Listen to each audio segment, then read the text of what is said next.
It's time now for Empowered Family Talk with Phrantceena Halres. Do you want to empower families and young people in your community? Then take the time to make a tax-deductible contribution to the Coach Tate Fund. The Coach Tate Foundation is dedicated to helping young people and their families in learning and passing on the kinds of life skills that we all need to succeed. All too often, we hear about kids and their families having encountered life's difficulties that could have been easily avoided by knowing better decision-making skills, from anger management to money management to something as simple as learning to manage how we spend our time or how we use our job skills. Make a donation to the Coach Tate Fund. It'll help kids who need help and their families too. Make your contribution to the Coach Tate Fund. Get details at www.coachtatefoundation.com. And oh, by the way, thank you. May the words of our mouth and the meditations of our hearts be acceptable in thy sight, O Lord, our strength and our Redeemer. Good morning. It's family time, and welcome back to Empower Family Talk right here on Praise 107.9 in the beautiful Sunshine State of Jacksonville, Florida.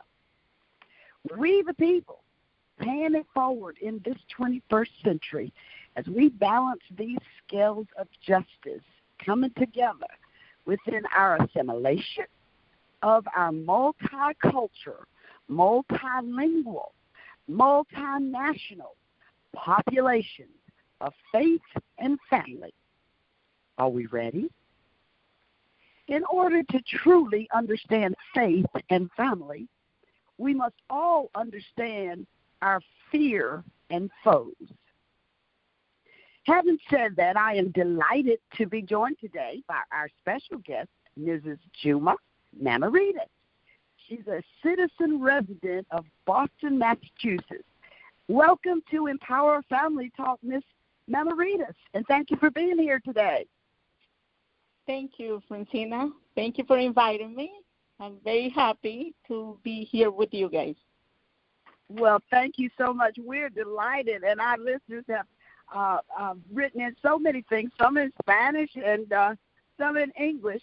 But, Ms. Meimaridis, as we were talking about earlier about our social unrest, could you please share your story with our listeners of your journey of faith and family and assimilation into America from Guatemala? Ms. Jilma, please. Okay. Well, actually, today I was talking with my husband, and I just realized that yesterday I'm here 21 years in the United States. And wow. Congratulations. Thank you. So it's very, excited. I love this country. I bless this country every time, and I think I'm very grateful to this country. I came here in 1999 from Guatemala. The Spanish, Latin American countries are, sometimes are very difficult to, do something to find a job, something like easy to find a job. And I grew up in a village, and I have 2 kids, single mother. My mom was a single mother also with 4 kids. I'm the older one. So then I had my 2 kids. I was going to, getting ready to work. And it's difficult to find a job and provide to your kids, when you don't have any help. And so then I said one day, you know what, I'm going to try to go to United States. And I never have intent to come here and work here. I want to do that in Guatemala, but Guatemala didn't have those opportunities for right. me and then until now everything is, I think it got worse. But so it was very dangerous country. It's dangerous. It's even danger now. Back then, it was very difficult to raise kids. So then I decided, to apply for visa. And then I went there to the U.S. Embassy in Guatemala, and I never thought that I'm going to get a visa for 10 years. Wow. But I went there without saying, okay, if it happens, it happens. If it doesn't happen.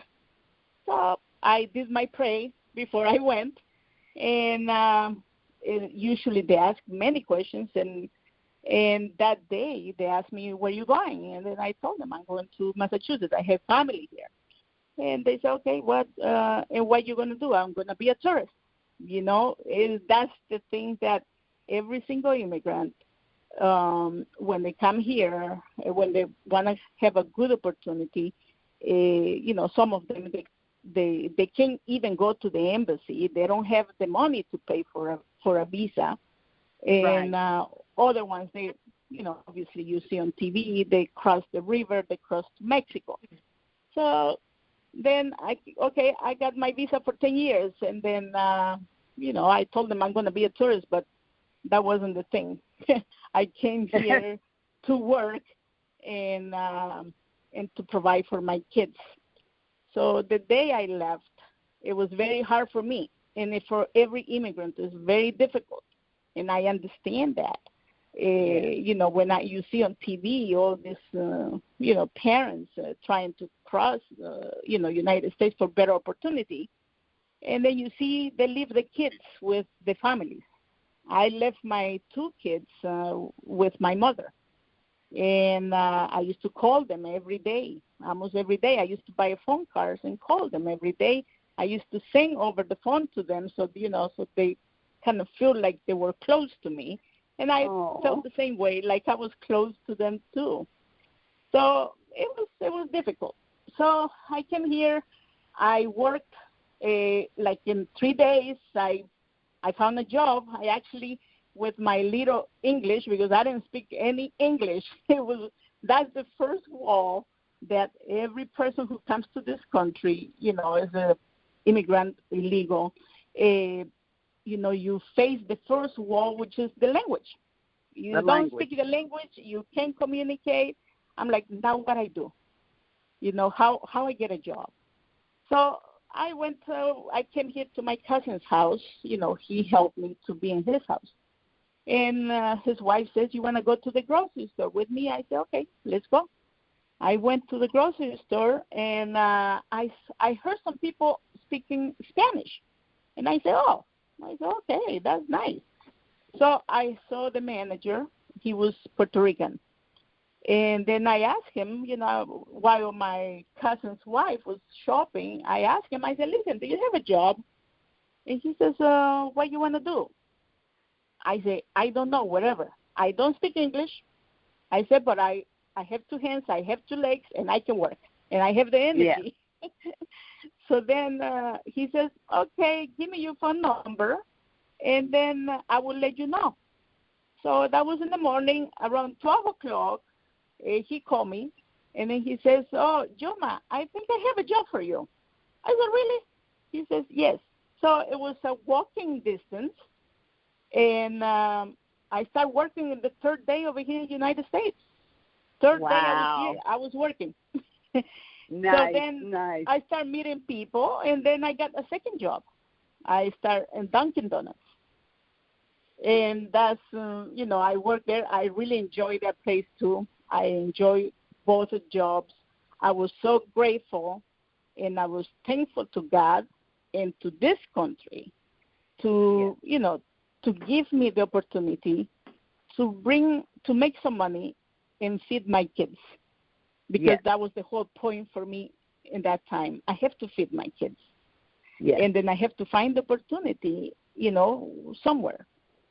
And that's how I started working in 2 jobs. And then I said, okay, so how am I going to bring my kids here? How am I going to do that?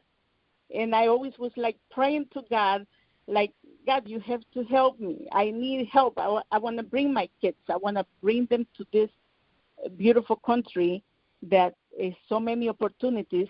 I can educate them over here, which is better education. And then, anyway, so I started working, and then one day through roommates, I was living with roommates, and that's when I met my husband, Jilma Meimaridis. And it was funny, because I was thinking, okay, I like this guy. I actually another guy was inviting me for coffee. He was bothering me all the time, and I came here to a mission, that I have to help my kids. So I didn't want to date anybody. And then I was like, I'm not going to see another guy.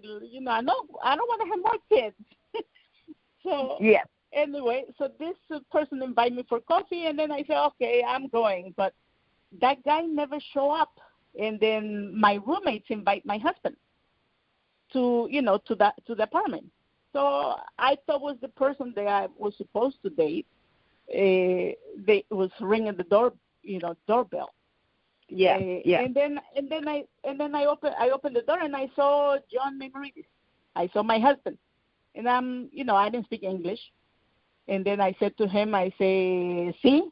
And then he says, "Oh, the junior lives here." I say, "Yes." And I say, "Sí, entre." Entre means come in.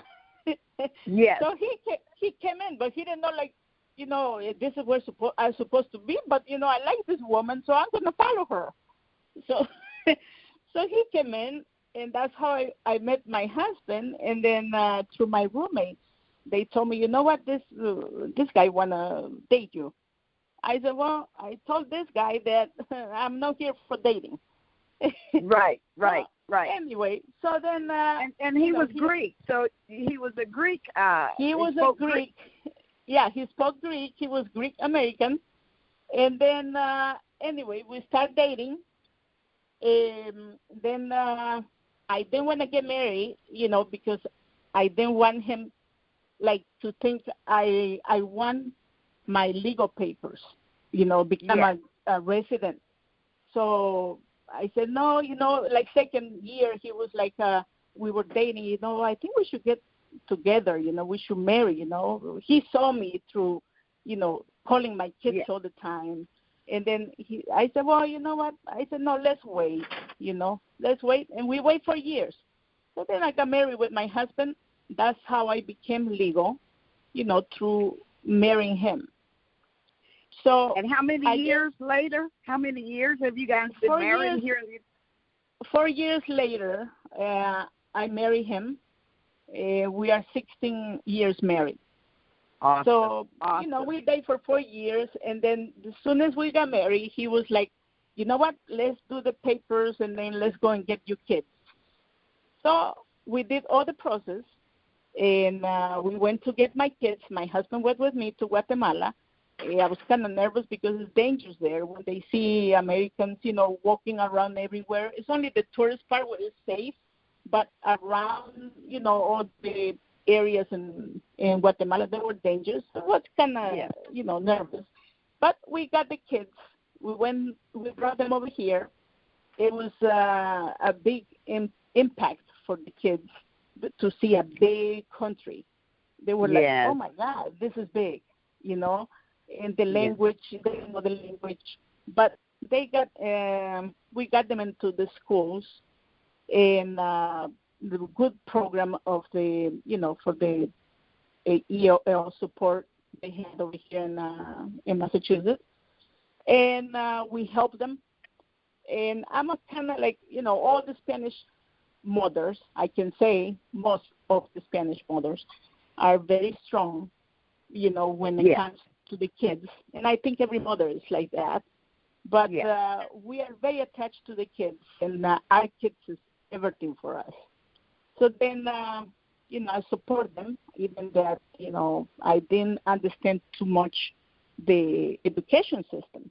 But I want them to focus in, to be like concentrating in schools.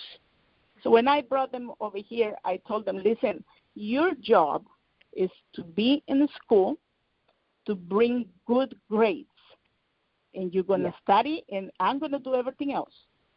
And I do not accept, like, lower grades. You have to bring me good grades because I'm going to do everything for you. And they were my two kids, I can say. They're very, very smart. And they saw that I became like American.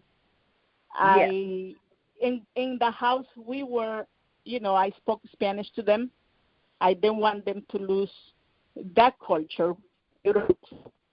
And I told them, I said, listen, when you are here, I want you to be American and Guatemalan American, I say to them. And then you have to, I say, adapt to this culture. Assimilate. Love this country. Yeah, assimilate this country, adapt here, learn the language, I say, and take all the educational opportunities that come in front of you. And they did. My son was accepted to many universities. He was accepted to the Ohio State University. He was accepted over here in Massachusetts in Bentley. He was accepted in BU. But one day he came and then he decided to get in the Army. I was in the military. In the military, yes. He decided to say, listen, Mom and Dad, I joined the Army, and there's nothing you can do about it. Because the first thing I told him, I said, listen, I want you to study to go to college. I do not want you to get in the military. And then that's the day that he came. I was sweeping the floor, and then he told me, I didn't know if I'm going to hit him with the broom or but then, he says, no, there's nothing you can do about it. I'm older, I'm adult, and then I'm going to the Army. And he went to the Army, and he did fantastic in the Army. He stays there. He went to, he's always studying. He graduated in the university. Now he's taking his master's in Georgetown, Washington.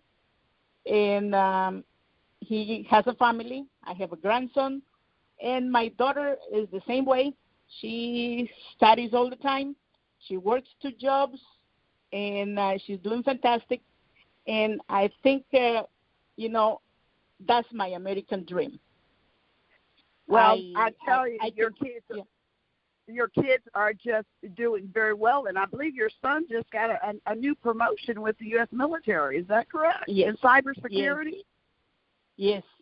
He works in the Pentagon. In the Pentagon. Yes. And that is a high achievement. You are such a blessed woman and story, and we have a limited amount of time, but thank you so much, Miss Jilma, for sharing that story, because in the United States today, and I'm sure you can see the difference between 1999 and where we are today with our integration. I'll share this quick story, and we'll move along here, but our colleague and dear friend together experienced what it really feels like up close and personal when a friend of his from India received a call from the immigration services and said they had 2 days to deport America. And just a lovely family with little girl and wife, and they've been here for 3 years on a work visa. Just a phenomenal engineer and software developer. And it really touched home to all of us, the tears that were shed. They became very good supporters of the Coach Tate Foundation. And we discovered in real time what it means to see a family that's been in America, good working citizens of America, to receive a call to be deported back to their country. And now they're back in New Delhi, India. Isn't that something? So today we're looking at this from the top to the bottom, how value-add contributions such as your family have made the United States what it is. We're all together. Now, switching hats a little bit, Ms. Jilma, while we have a little bit more time left, Can you share with us some of those jobs today that are available? Because, in staffing and human resources, the big need, even in security, is individuals that can speak more than one language, like especially here in Florida. If you go to Miami, you see all kinds of countries and cultures and languages. What roles do you think will be good for our young people to look for as far as translators and such as that going forward? What role? Yes, I think new jobs that are out there. Jobs out there. I think, these kids now, they're, especially with the technology we have, it's so much they can do. First thing is like, you have to prepare yourself to get in those jobs and take the opportunity, take whatever you can so you can succeed, provide to this country to yourself, to your family, and to this country. There are so many opportunities out there. They can take any time they want. Yeah. Yes, and didn't you have a recent journey to Greece as a translator? Me? Yes. I went to BU here, and I took a course. It was a year and a half translation to do legal translation. Yes, and I worked for a couple lawyers, just doing work, over doing all the processes of the immigration processes. And then sometimes I still help, all the, Spanish people, which is like Guatemalans around me here where I live. It's a city. There's a lot of Guatemalans here. And I see sometimes, the lawyers take a lot of money from them. And then sometimes I just help them for free. I told them, I can, take you and help you how to do your process. You can do it by yourself too. If you have all your paperwork and then all your dates and all your information, you can do it by yourself. So I guide them, and then, through all the stuff that I learned with the lawyers, immigration lawyers. And sometimes I help them, to get through so they don't pay all the money. Sometimes it's like, $8,000 they have to pay. And it's very easy, it's very easy, plus the fees they have to pay. But, I guide them, how to do all the paperwork. Yeah, and then that's because I learned to be, I work with lawyers and I learn all the stuff. It was difficult for me, the language, but I learned so much. I like to read a lot. Yes. Well, I tell you what, right now, you are my shining armor for the Coach Tate Foundation, and we look forward to your work because the children of today, of this 21st century, and the camaraderie of learning from other cultures, this is the new earth, the new heaven and the new earth, where we all must come together as one. Would you not agree, Miss Meimaridis? Oh, yeah, of course. Of course. We have to, be all together and help each other also. Yes. Yeah. Now, can you share briefly some of your closing remarks regarding your faith on your journey, the faith that it takes in God to really achieve unity and harmony in another country and other cultures? Yeah. Well, I'm very religious. Back in Guatemala, I went also to the theology school, and I learned, I want to know about the Bible, how, things about the Bible. So God for me is important, beside my family. God is the one who give you whatever you ask him, he would provide to you. And then I always have faith in everything, even what we live in right now. I have faith that God will relieve all of us. Yes. So in my journey, coming from Guatemala, to United States, learn the language and learn the culture, God always being in front. I always put God in front in everything I do. And I think it's very important to have God before you do anything. And it works. It works for me. It works if you have God in front of you and anything you do, everything is going to be easy. Right now we are like kind of like upset. Everybody's kind of like depressed. They don't know what's going to happen. We have to have faith that God will continue this journey that we're living. Yeah. Amen. And the last thing is, when you look around in Boston at COVID, I know you had mentioned earlier the streets are shut down. It's not that same city that you used to see there in times like these. Yeah. Yeah.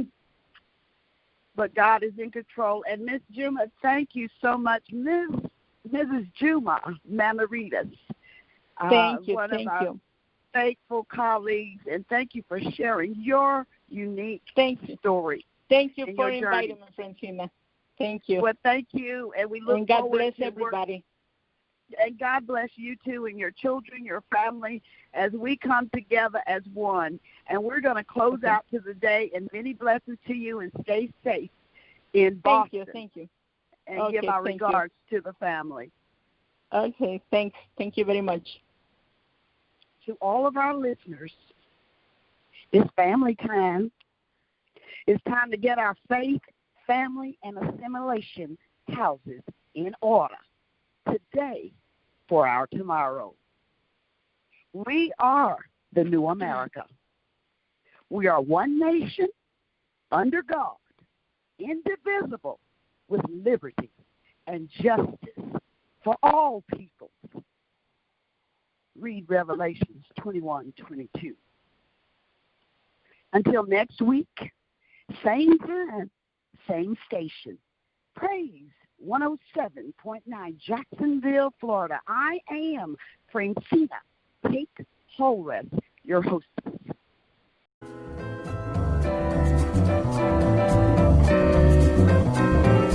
Empower your family with the dynamic new book by Phrantceena Halres, Our Sixth Sense and Purpose, The Power in Knowing Who You Are. It's the book that gives you insights into life's problems. Phrantceena Halres is an author, motivational speaker, and national broadcaster who believes the answers to your problems lies within the knowledge that was once traditionally passed down by families. But that knowledge has been short-circuited by today's faster pace. The book, Our Sixth Sense and Purpose, The Power in Knowing Who You Are, brings that accumulated wisdom to the problems that all families face. You'll find your copy of Our Sixth Sense and Purpose, The Power in Knowing Who You Are at Amazon and at better bookstores. Empower your life with the dynamic new book, Our Sixth Sense and Purpose, The Power in Knowing Who You Are by Phrantceena Halres. Thank you for joining Phrantceena Halres on Empowered Family Talk. Tune in next week.